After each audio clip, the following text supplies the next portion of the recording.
nos corresponde hablar del apóstol de la democracia, de Francisco I. Madero. Leo lo correspondiente al presidente Madero. Van a ser 3 partes, porque sí, se trata de, pues, el apóstol de la democracia. Y vamos a hacerlo hoy, mañana y pasado. Terminamos con el presidente Madero. Esto es muy importante porque hay muchas enseñanzas en la historia. El mejor ejemplo de humanismo y bondad lo encontramos en Francisco I. Madero. Él, al igual que Simón Bolívar, pertenecía a una familia rica de alcurnia, pero igual que el libertador Bolívar, además de su buen corazón, fue tomando conciencia de la realidad gracias a la educación y de la mano de sus maestros. Esto es muy importante. Una persona puede venir de una familia acomodada, con un pensamiento conservador, pero el estudio le da motivos, razones para pensar y actuar en favor de los demás.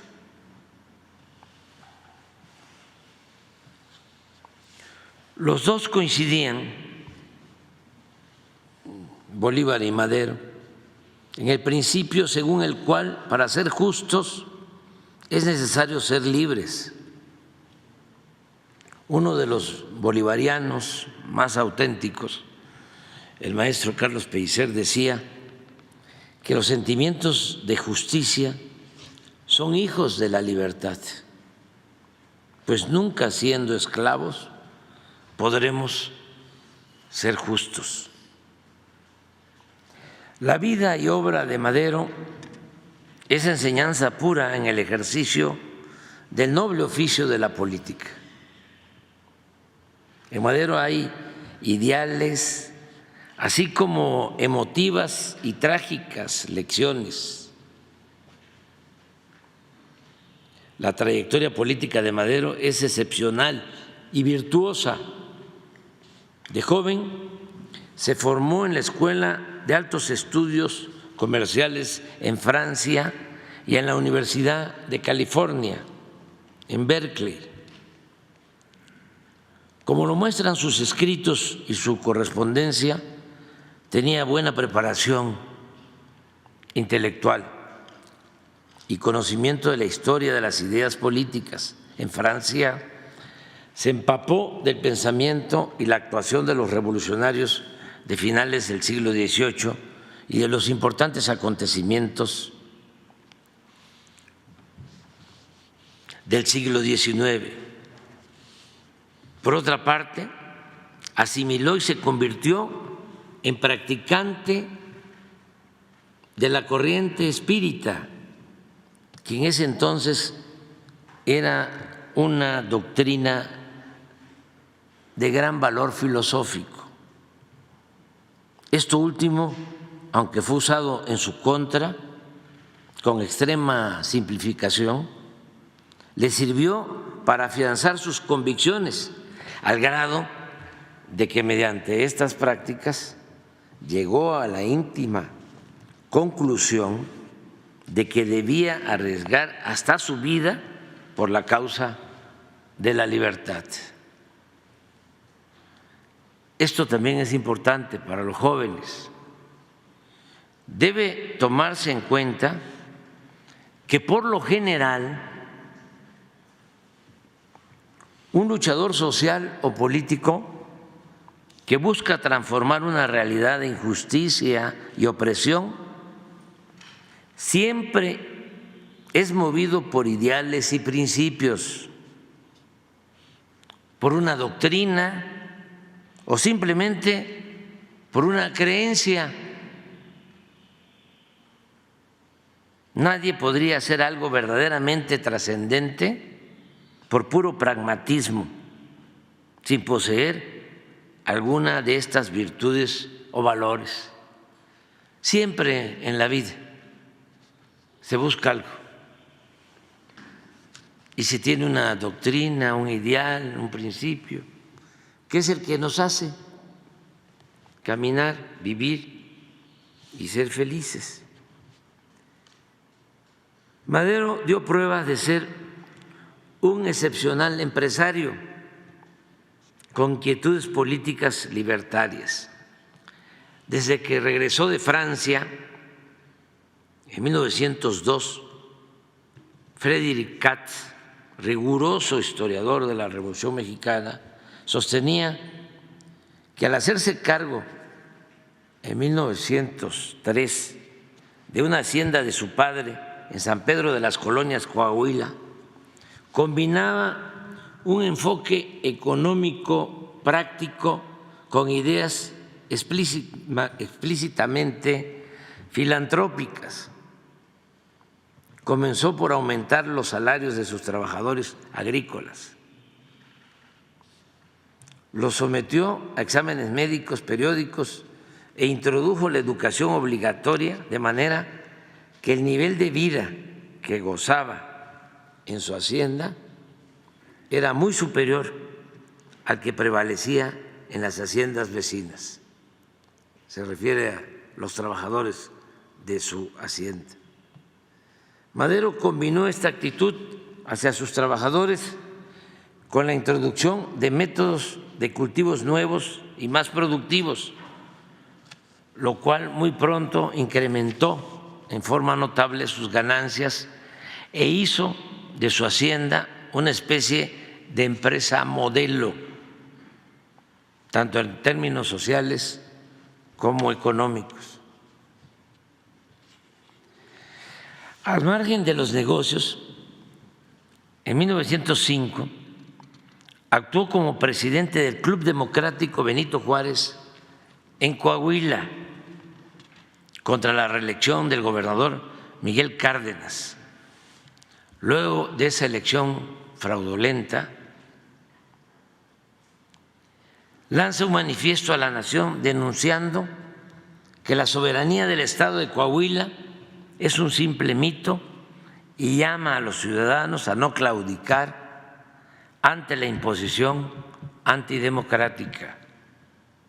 Un poco antes, a finales de 1904, y gracias a la intermediación de Camilo Arriaga, había prestado $2,000 para ayudar a que volviera a imprimirse ahora en San Antonio, Texas, el periódico Regeneración. Él aportó $2,000. Ricardo Flores Magón le agradeció el servicio prestado a la causa porque, cito a Ricardo, si no hubiera sido por usted, dada nuestra situación difícil en San Antonio, hubiéramos ido al desastre, a la derrota y a la anulación completa de nuestras labores. Luego las relaciones, porque así son las cosas en la política, incluso entre revolucionarios. Las relaciones entre los dos se deterioraron porque uno se ubica en la línea moderada, Madero, y el otro en la más radical, Flores Magón. Pero aún con las fuertes acusaciones que intercambiaron, después de la ruptura, siempre lucharon y supieron, como pocos, que era posible derrocar al todopoderoso régimen dictatorial de Porfirio Díaz. Y eso tal vez exacerbaba la rivalidad. Los dos querían dirigir el movimiento antiporfirista. Lo intentó primero Ricardo Flores Magón, convocó varias veces, 2, 3 veces, a tomar las armas en contra de Porfirio Díaz. No tuvo éxito, incluso esos levantamientos llevaron a la represión, al encarcelamiento de dirigentes. Por ejemplo, en uno de estos levantamientos detienen en Chihuahua a dirigentes, quiero acordarme de los hermanos de San Luis Potosí,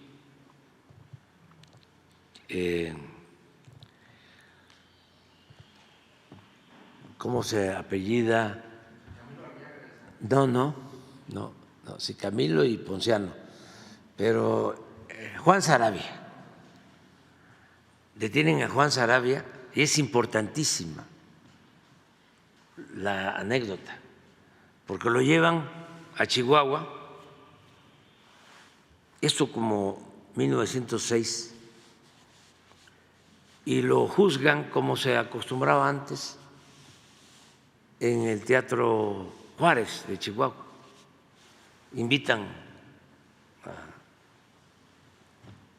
la gente que quería presenciar el juicio y está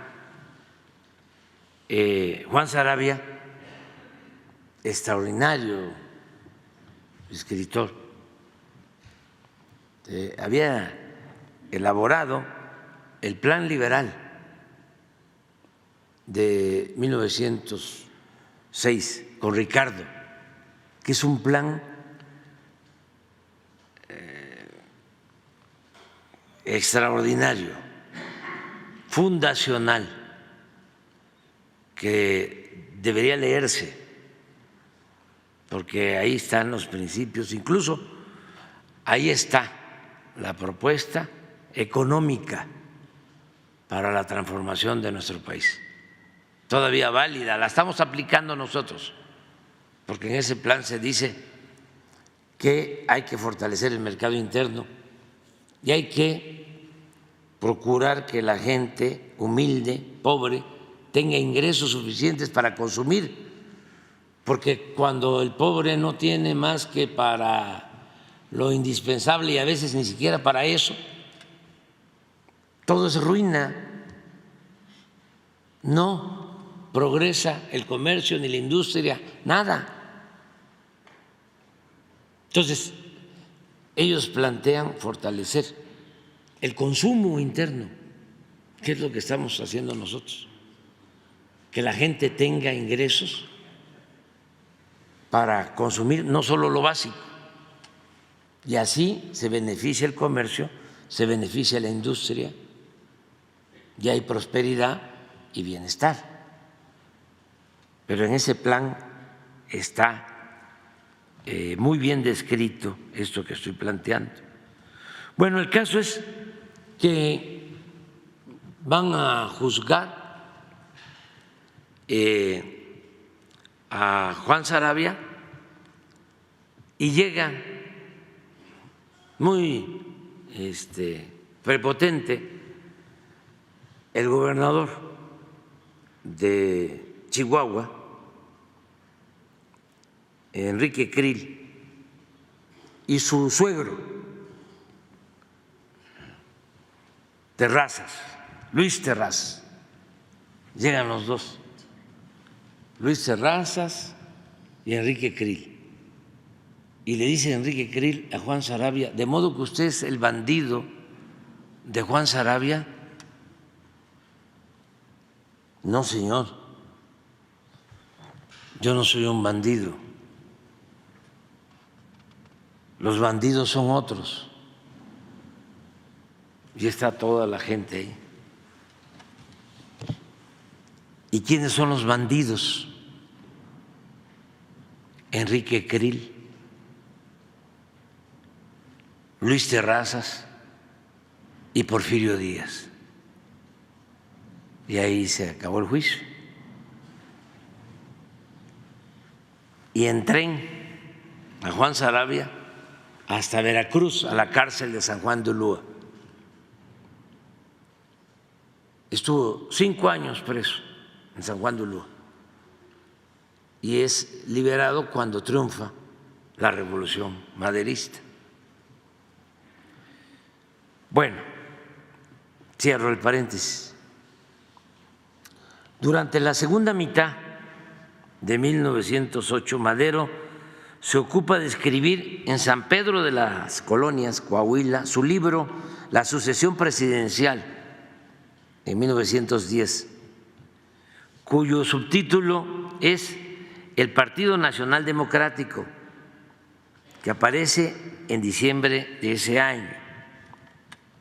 El libro, como afirma Daniel Cosío Villegas, es el mejor análisis crítico del régimen porfirista desde la aparición en 1892 de la cuestión presidencial en 1876, escrito por José María Iglesias.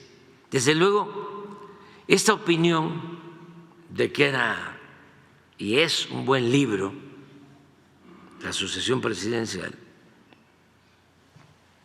no la compartieron los intelectuales de su época y muchos en la actualidad le escatiman valor literario y científico. Unos por negarse a reconocer en Madero a un hombre de ideas, otros por no entender que una cosa es el análisis académico de la realidad y otra, a veces muy distinta, es el ejercicio de la política, que siempre busca, si es buena política, que se haga historia y debe al mismo tiempo ser este oficio y el mensaje claro y mantener el equilibrio entre la eficacia y los principios. A sus contemporáneos les pareció que Madero ni siquiera estaba dotado de conocimientos para escribir un libro, empezando por su abuelo, don Evaristo Madero, que era porfirista, su abuelo.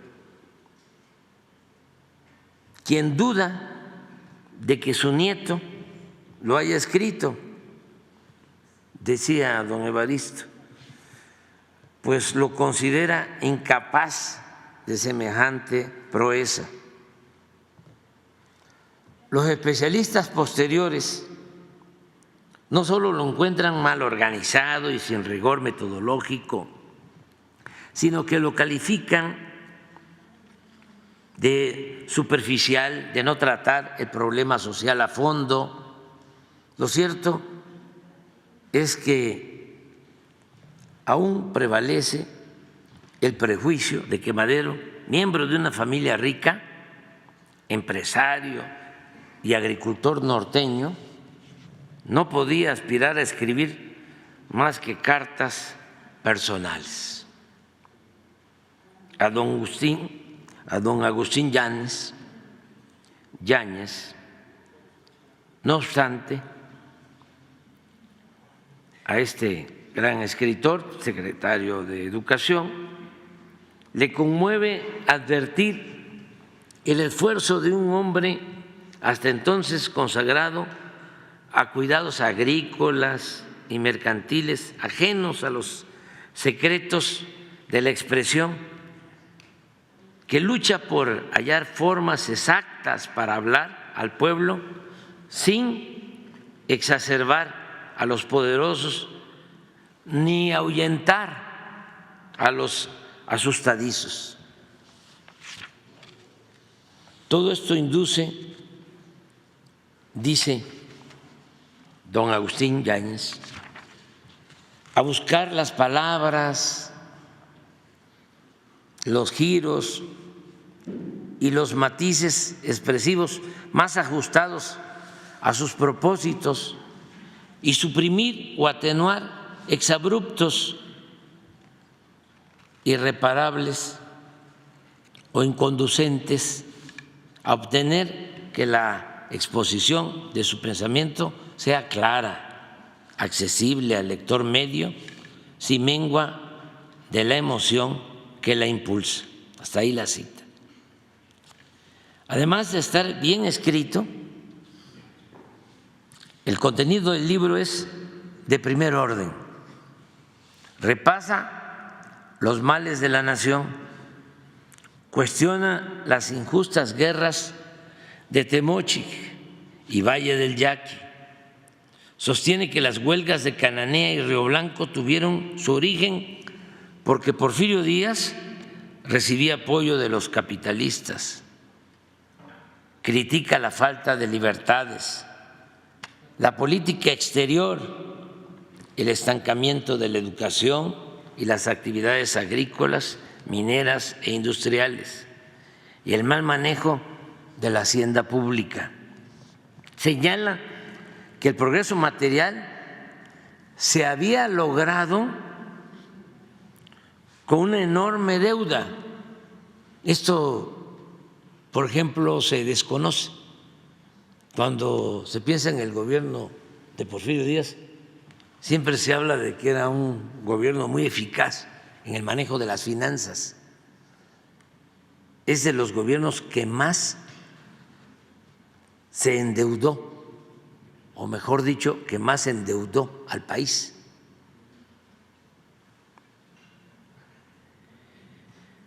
Señala que el progreso material se había logrado con una enorme deuda, lo cito, con un pasivo aterrador. Cuestiona a Ramón Corral, aspirante a la vicepresidencia de la República, entre otras cosas, por su responsabilidad en la guerra del Yaqui y por su nula vocación democrática, inclinado a ser más partidarios de sus allegados que del pueblo. A Bernardo Reyes, el otro candidato a la vicepresidencia, lo considera profundamente imbuido en las prácticas absolutistas y asegura que con él, en lugar de Díaz, habría en México un régimen del sable, más fiero y pesado que el porfirista. Al posicionarse como líder indiscutible del movimiento antirreeleccionista, Madero garantiza que en la primera etapa del proceso revolucionario para regenerar a México no hubiera traiciones. Madero cayó del cielo, era el dirigente que se necesitaba para acabar con el régimen autoritario y dictatorial de Porfirio Díaz. Con él se garantizaba que no hubiese traiciones que frustraran el propósito central de derrocar al régimen. Él podría tener, como a la postre se vio, la obstinación de creer que bastaba dar libertad al pueblo para que se resolvieran los grandes problemas nacionales. Decía, con la pura libertad se resuelven los problemas. Y se requiere la libertad, pero también la justicia social. Pero esta concepción en nada le resta mérito de haber sido un hombre honesto y de firmes convicciones democráticas, capaz de resistir las tentaciones del poder, a diferencia de otros políticos opositores que no dejaban de insistir en llegar a un acuerdo con Porfirio Díaz, y no para lograr la transición ordenada que convenía al país, sino para sacar provecho personal, es decir, para ocupar cargos públicos. Madero jamás titubeó ni dio muestras de flaqueza como las que acecharon a algunos dirigentes distinguidos del movimiento antirreeleccionistas, como mi paisano Pallavicini, como Vázquez Gómez, como Toribio Esquivel Obregón, entre otros, que flaquearon o traicionaron. Por eso era imprescindible Madero, ese pequeño burgués vegetariano, homeópata,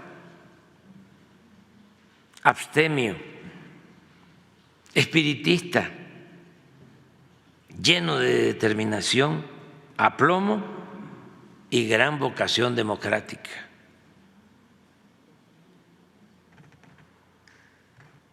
El 15 de abril de 1910, a la convención del Partido Antirreeleccionista, 200 delegados de todo el país eligen de manera democrática a Francisco I. Madero como candidato a la presidencia y a Francisco Vázquez Gómez a la vicepresidencia. Llama la atención porque le regateaban méritos, que en su crónica de lo sucedido y después de explicar las características de los posibles candidatos, Roque Estrada viera a Ezequiel Obregón como el más intelectual, el más observador, el más prestigiado y el de más intensa cultura, aunque sin dinamismo, mientras Madero le parecía un verdadero hombre de acción que, sin embargo, exhibíase sentimental, no cerebral, el hombre guiado más por las emociones que por las ideas. Poco después, también de manera peyorativa, el abuelo de Madero, don Evaristo, se disculpa con Porfirio Díaz porque a su nieto Francisco se le había metido en la cabeza involucrarse en la alta política, aconsejado, esto lo dice el abuelo, por los espíritus, pues es espiritista, con lo cual queda dicho todo, causándonos a todos los familiares miles de molestias y contrariedades sin cuento. Pues bien, este personaje, Madero, incomprendido por propios y extraños, se dispuso a desempeñar el papel de David que enfrentó a Goliat. Hasta ahí le dejamos. Mañana le seguimos.